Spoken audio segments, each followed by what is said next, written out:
Good morning everyone. तो कैसे हैं आप सब मस्त मगन। फिर से हम आप लोग के सामने ऑन यूट्यूब, मैं शुभम, आपके प्यारे से चैनल शुभ सैनिक पे। और आज हम बात करने वाले पर्टिकुलर टॉपिक पौधों में जनन। जैसे कि मैंने पिछले वीडियोज में बताया कि अभी जो भी वीडियोज आएगी वो आएगी एग्जाम को लेकर। जो भी स्टूडेंट 2023 मैट्रिक का एग्जाम देने वाले हैं और जो भी मॉडल सेलेक्ट पेपर और क्वेश्चन बैंक बना रहे हैं, उनमें जो क्वेश्चन डाउट आ रहे हैं उनको हम सॉर्ट आउट करेंगे। जैसे कि अभी एक टॉपिक आया है पौधों में जनन। तो ये जो टॉपिक है स्टूडेंट का डिमांड है, जब तक एग्जाम न हो जाए, एग्जाम के बाद जैसे पूरा सिलेबस पढ़ाया जाता है, लिखवा कर बना कर सारा चीज़ दिया जाएगा। परंतु अभी क्या होगा, एक पर्टिकुलर टॉपिक वाइज। ठीक है, हम आते हैं टॉपिक पे। टॉपिक है पौधों में जनन। हमें इस चीज़ को समझना है। देखिए, पौधों में जनन समझने से पहले हमको समझना पड़ेगा थोड़ा सा जनन के बारे में। जनन के बारे में देखिए, जनन क्या है? जनन क्या है? सिंपली अगर कहा जाए कि जनन वह प्रक्रिया है जिसमें जीव अपने जैसे संतति को जन्म देकर अपनी जाति में वृद्धि करती है। जन्म देने की इस प्रक्रिया को जनन कहते हैं। जैसे एक शेर का जो शावक होता है, फिर वह शावक आगे चलकर एक नए शावक का जन्म देगा, यही तो जनन है। मानव में क्या होता है? जनन होता है। वो अपने जैसे पुत्र संतान को क्या करता है? जन्म देता है। तो क्या इस तरीके से अपने जाति में क्या करता है? वृद्धि करता है। इसी को क्या कहते हैं? जनन। जनन समझ में आया? जनन वह प्रक्रिया है जिसमें जीव अपने जैसे संतति का जन्म देकर अपनी जाति में वृद्धि करता है। जन्म देने की इस प्रक्रिया को जनन कहते हैं। अब देखिए, जनन जो है दो प्रकार का होता है। पहला होता है लैंगिक जनन और दूसरा होता है अलैंगिक जनन। बारी बारी से समझेंगे इसको। जनन समझ में आया? अब देखिए, जनन जो कि दो प्रकार के होते हैं वो है लैंगिक जनन और अलैंगिक जनन। सबसे पहले समझते हैं लैंगिक जनन को। देखिए, तो लैंगिक जनन क्या है तो जनन ही। तो लैंगिक जनन में एक अगर इसका डिफिनेशन या परिभाषा पूछेगा तो आप लिखिएगा, लैंगिक जनन वह प्रक्रिया है जिसमें नर युग्मक और मादा युग्मक भाग लेकर एक नए युग्मनज का निर्माण करती है, जिससे एक भ्रूण का विकास होता है और वो आगे चल के शिशु का निर्माण कर देती है, जिसे लैंगिक जनन कहते हैं। मीन्स कि लैंगिक जनन में नर युग्मक और मादा युग्मक दोनों का होना बहुत जरूरी है। जब तक दोनों आपस में नहीं मिलेंगे, निषेचन की क्रिया नहीं होगी, लैंगिक जनन नहीं होगा। मीन्स लैंगिक जनन के लिए मादा युग्मक और नर युग्मक दोनों का होना, मिलना, निषेचन होना जरूरी है। उसी को क्या बोलेंगे? लैंगिक जनन। लैंगिक जनन द्वारा जैसे मनुष्य अपने संतान की उत्पत्ति अपने जाति में वृद्धि कैसे करता है? लैंगिक जनन द्वारा, इसमें क्या होता है? एक नर युग्मक, एक होता है मादा युग्मक। हम जानते हैं कि नर युग्मक क्या है? शुक्राणु होता है और मादा युग्मक क्या होता है?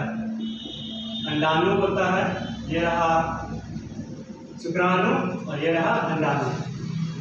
और जब नर युग्मक और मादा युग्मक दोनों मिलते हैं तो किसका निर्माण होता है? युग्मनज का। और यही युग्मनज आगे चल किसका विकास करता है? भ्रूण का विकास करता है। और यही भ्रूण आगे चल के इसका रूप ले लेता है बेबी का, शिशु का। तो ये क्या है?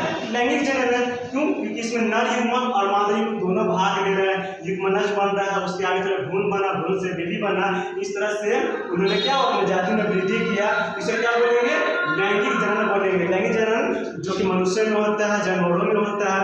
लैंगिक जनन द्वारा मनुष्य या कोई भी जानवर अपने संतान की उत्पत्ति करता है, अपने जाति में वृद्धि करता है। और दूसरा है देखिए अलैंगिक जनन। तो जैसा कि अलैंगिक जनन के बारे में कहा जाए तो अलैंगिक जनन के लिए किसी भी तरह का नर युग्मक और मादा युग्मक का होना जरूरी नहीं है। बिना नर युग्मक और मादा युग्मक तो लैंगिक जनन होगा नहीं। जब तक दोनों मिलेंगे निषेचन होगा नहीं, फर्टिलाइजेशन होगा नहीं। तो लैंगिक जनन में नर युग्मक और मादा युग्मक का होना जरूरी है, परंतु अलैंगिक जनन में नहीं है। यानी कि अलैंगिक जनन वह जनन की वह प्रक्रिया है जिसमें नर युग्मक और मादा युग्मक हुए बिना भी जीवों की कोई भी जीव या कोई पौधे बोल लिए, तो क्या होते हैं, वो अपने जैसे पौधे, अपने जैसे शिशु, अपने जैसे बच्चों का क्या करते हैं, निर्माण करती है। तो प्रक्रिया क्या कहलाएगी, लैंगिक जनन कहलाएगी। तो ये पहले जनन के बारे में। अभी जो हमारा पर्टिकुलर टॉपिक है वो है पौधों में जनन, यानी मनुष्य में, जानवरों में उनका जनन नहीं पढ़ना है। अभी हमें जानना है पौधों में जनन। पौधों में जनन समझ में जाता है, इसीलिए हम थोड़ा सा बैठ जाकर जनन के बारे में समझाए। जनन, लैंगिक जनन के दो भाग, लैंगिक जनन और अलैंगिक जनन, ये समझ गए। अब आते हैं अपने टॉपिक पौधों में जनन पे। चलिए, तो हमारा अगला टॉपिक क्या था, पौधों में जनन, इसके बारे में समझाना था हमें। चलिए, तो अब इसको समझते हैं। पौधों में जो जनन होता है वो दो रूप में होता है।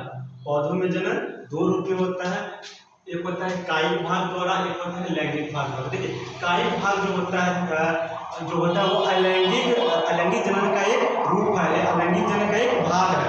जैसे कायिक भाग जो कि जिसके द्वारा कायिक प्रवर्धन होता है, जो कि एक अलैंगिक जनन का ही रूप होता है। आप कायिक भाग या कायिक प्रवर्धन के जगह पे अलैंगिक जनन भी लिख सकते हैं। पौधों में लैंगिक और अलैंगिक दोनों जनन होती है।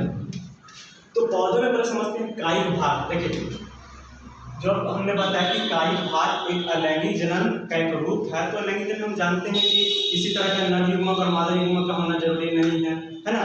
तो अलैंगिक ये होता है कैसे, तो जब पौधों में जनन जड़ द्वारा, इनके द्वारा, ये जड़ द्वारा, तना द्वारा, पत्तियों द्वारा हो, तो उसे बोलते हैं कायिक भाग द्वारा जनन का होना, जिसे क्या बोलते हैं, कायिक प्रवर्धन बोलते हैं। मीन्स पौधों एक पौधे से दूसरे पौधे का निर्माण होना, उनकी जिस संतति का जन्म हुआ, इसको जनन बोलते हैं। तो एक पौधे से दूसरे नए पौधे का जब निर्माण जड़ द्वारा, तने द्वारा, पत्तियों द्वारा हो, उसे क्या बोलते हैं, कायिक प्रवर्धन। आप इसको सुनकर नोट्स भी बना सकते हैं, क्योंकि जब हम फुल कोर्स जैसे बताने लगेंगे तब सारी चीज़ को लिखेंगे। क्योंकि तो पर्टिकुलर को भी पता है, समझाने के एग्जाम के लिए, इसलिए हम लिख नहीं रहे हैं बल्कि बता रहे हैं। अगर आपको इंपॉर्टेंट लगे आप लिख सकते हैं।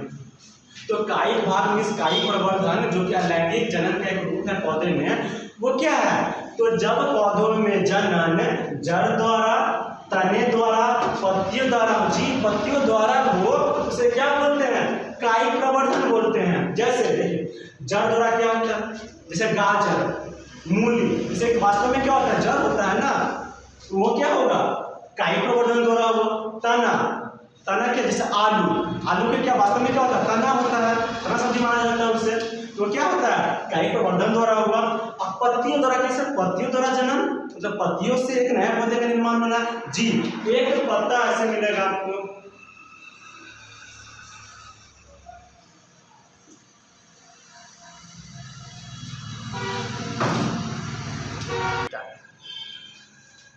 जिस तरह हमने कहा कि जड़ द्वारा किसका होता है, जैसे मूली और गाजर, तना, आलू, ये सब कायिक प्रवर्धन विधि द्वारा नए पौधे, नए अपने जिस संतति का निर्माण करते हैं पौधों में।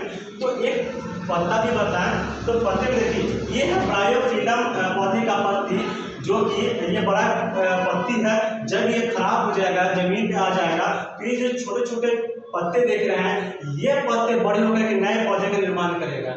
तो देखिए, जड़ द्वारा, तने द्वारा, पत्तियों द्वारा जब जनन हो पौधे में, उसे क्या कहते हैं, कायिक भाग मीन्स कायिक प्रवर्धन। ठीक है, तो याद रखिएगा इस चीज को, ये बहुत इंपॉर्टेंट एग्जाम के रूप से पूछेगा कि वो कौन सा पौधा है जिसमें पत्तियों द्वारा नए पौधे का निर्माण होता है। तो कौन सा होगा, ब्रायोफिलम की पत्तियां जो होती है इस तरह से दिखेगी। ये क्या होगा, ये एक समय के बाद सड़ जाएगा, जमीन पे आ जाएगा, और जो छोटी छोटी पत्तियां हैं, इनसे यानी पत्तियों से नए पौधे का निर्माण होना। हमने बताया जड़ द्वारा, तने द्वारा, पत्तियों द्वारा जब नए पौधे का निर्माण होता है, उसे कायिक भाग या कायिक प्रवर्धन कहते हैं। समझ में आया। देखिए, तो कायिक भाग को समझ गए, तो कायिक भाग में कायिक प्रवर्धन लिख सकते हैं। तो क्या बोल सकते हैं, कायिक प्रवर्धन। जान सकते कायिक प्रवर्धन किसे करते हैं। ठीक है, कायिक प्रवर्धन जो होता है दो रूप से होता है, एक प्राकृतिक रूप से, एक क्या होता है, प्राकृतिक रूप से, दूसरा होता है कृत्रिम रूप से। ये प्राकृतिक रूप से करने का क्या मतलब है? जैसे हम गाजर हो, मूली हो, ये सब प्राकृतिक रूप से काई प्रवर्धन करते हैं, है ना। और जैसे आलू है, शकरकंद ले लीजिए, वो सब क्या है?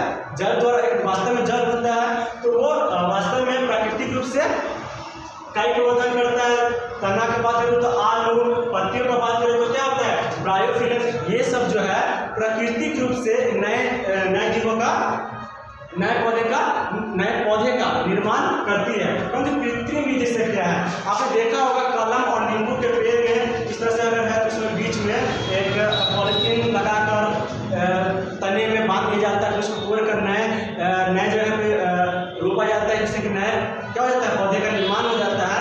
तो कलम हो गया, आम हो गया, नींबू हो गया, ये सब पौधे जो है कृत्रिम रूप से होता है। क्या होता है? कृत्रिम रूप से। जैसे कि नींबू का पेड़ है, उसमें डाली में ले जाकर उस तरह से डाली है, उसमें पॉलिथीन और मिट्टी का वो बांध देना, वो क्या होता है? कलम रोपण जिसे कहते हैं, बहुत सारे नाम है। वो क्या होता है? कृत्रिम रूप से होता है। परंतु होता कैसे? काई प्रवर्धन ही ना। क्यों? क्योंकि जब जड़ द्वारा, तना द्वारा, पत्तियों द्वारा नए पौधे का निर्माण होगा, नए पौधे जब विकसित होंगे तो उस प्रक्रिया को क्या बोलेंगे? काई प्रवर्धन। मतलब कहीं भी नदी उमक और मादी उमक का जरूरत पड़ा नहीं ना, बिल्कुल नहीं पड़ा। ये क्या है? काई प्रवर्धन होता है। चलिएगा फिर से रिविजन करते हैं। पौधे में जनन दो रूप से, कायिक भाग और लैंगिक भाग। अभी हम बात करें कायिक भाग। तो जब जनन पौधे के जड़, तना और पत्तियों द्वारा हो तो उसे कायिक प्रवर्धन कहा जाता है, या लैंगिक जनन का एक रूप है। जैसे देखिए, अगर पौधे पूछे कि पौधे में कायिक भाग कौन कौन सा है, तो कायिक भाग है जड़, तना और पत्ती। अगर पूछे कि पौधों में लैंगिक भाग कौन सा होता है, तो वो होता है फूल, पुष्प। क्या होता है? पुष्प होता है। और कायिक भाग जड़, तना, पत्तियां।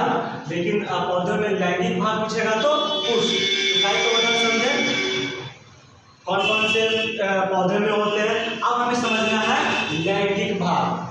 कायिक प्रवर्धन समझना है जब पौधों में जनन जड़ द्वारा, तने द्वारा, पत्तियों द्वारा हो, इस विधि द्वारा जब पौधे नए पौधे का निर्माण करें, उसे क्या बोलेंगे? कायिक प्रवर्धन बोलेंगे। अब हम आते हैं लैंगिक भाग पे।